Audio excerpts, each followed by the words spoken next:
Day 3 of Judge Ketanji Brown Jackson's Supreme Court confirmation hearings is in the books. Earlier tonight on Capitol Hill, I had a chance to discuss the whole process with the ranking member of the Senate Judiciary Committee, Chuck Grassley of Iowa.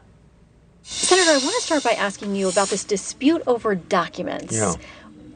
Has that been settled to your satisfaction? No, but then the point is that it started out with the White House not giving us 48,000 documents we should have had.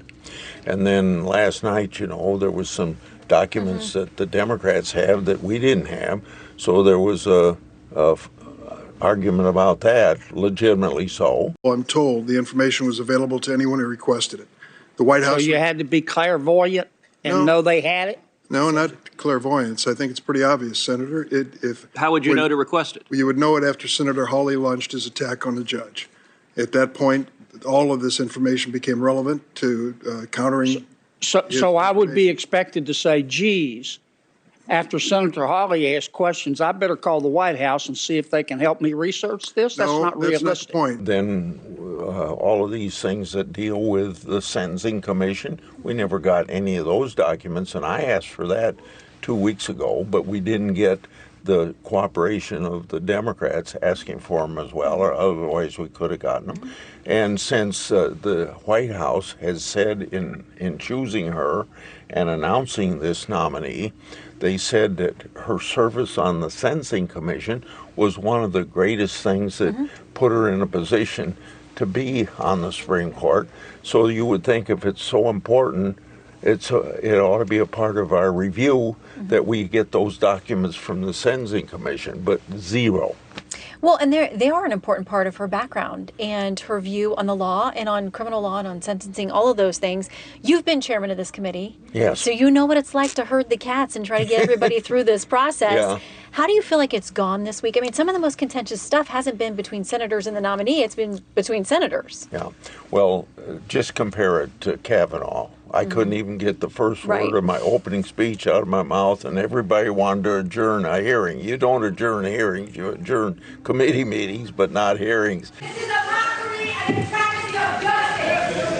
This is a tragedy of justice. And we went on for a couple hours. Well, we haven't had that sort of arguments this time. So from that standpoint, things are going much more smoothly. But I think that you can see that Republicans aren't getting the answers that we think we can, particularly on the question of court packing. Just think of that issue. Both Ginsburg said that 9 was the right number. We have Breyer saying you shouldn't pack the Supreme Court because it'll bring politics into it and hurt the credibility of the court. So in the final analysis, she had a chance to say, like she worked for Breyer, that she had a chance to say, no, we shouldn't pack the court, but they don't want to take a position on it. Just think how she would hurt or help the credibility of the court if she says, no, I don't believe in packing the Supreme Court, because there's already people saying it. She says that's a policy issue. Well, wasn't it a policy issue for Ginsburg and for Breyer, but they didn't shirk away from it. Yeah, and she'll say, I will take the Justice Barrett approach, in that she didn't want to talk about court packing here, so Judge Jackson says she's not going to talk about court packing. What do you say to those who say that some of these senators have been very contentious with her, they've been rude, they've mischaracterized her record? How do you respond? Well, one of them is my friend Lindsey Graham that's been charged with. But let me say, yesterday, I didn't hear his statement with her today, but yesterday he was trying to point out the inconsistency of the Democrats worrying about Barrett being a Catholic and being on some board of some Catholic school, that they just thought that religion was going to govern everything she did in the Supreme Court. So he was trying to make the point, what's your religion? I don't care what it is. What is it?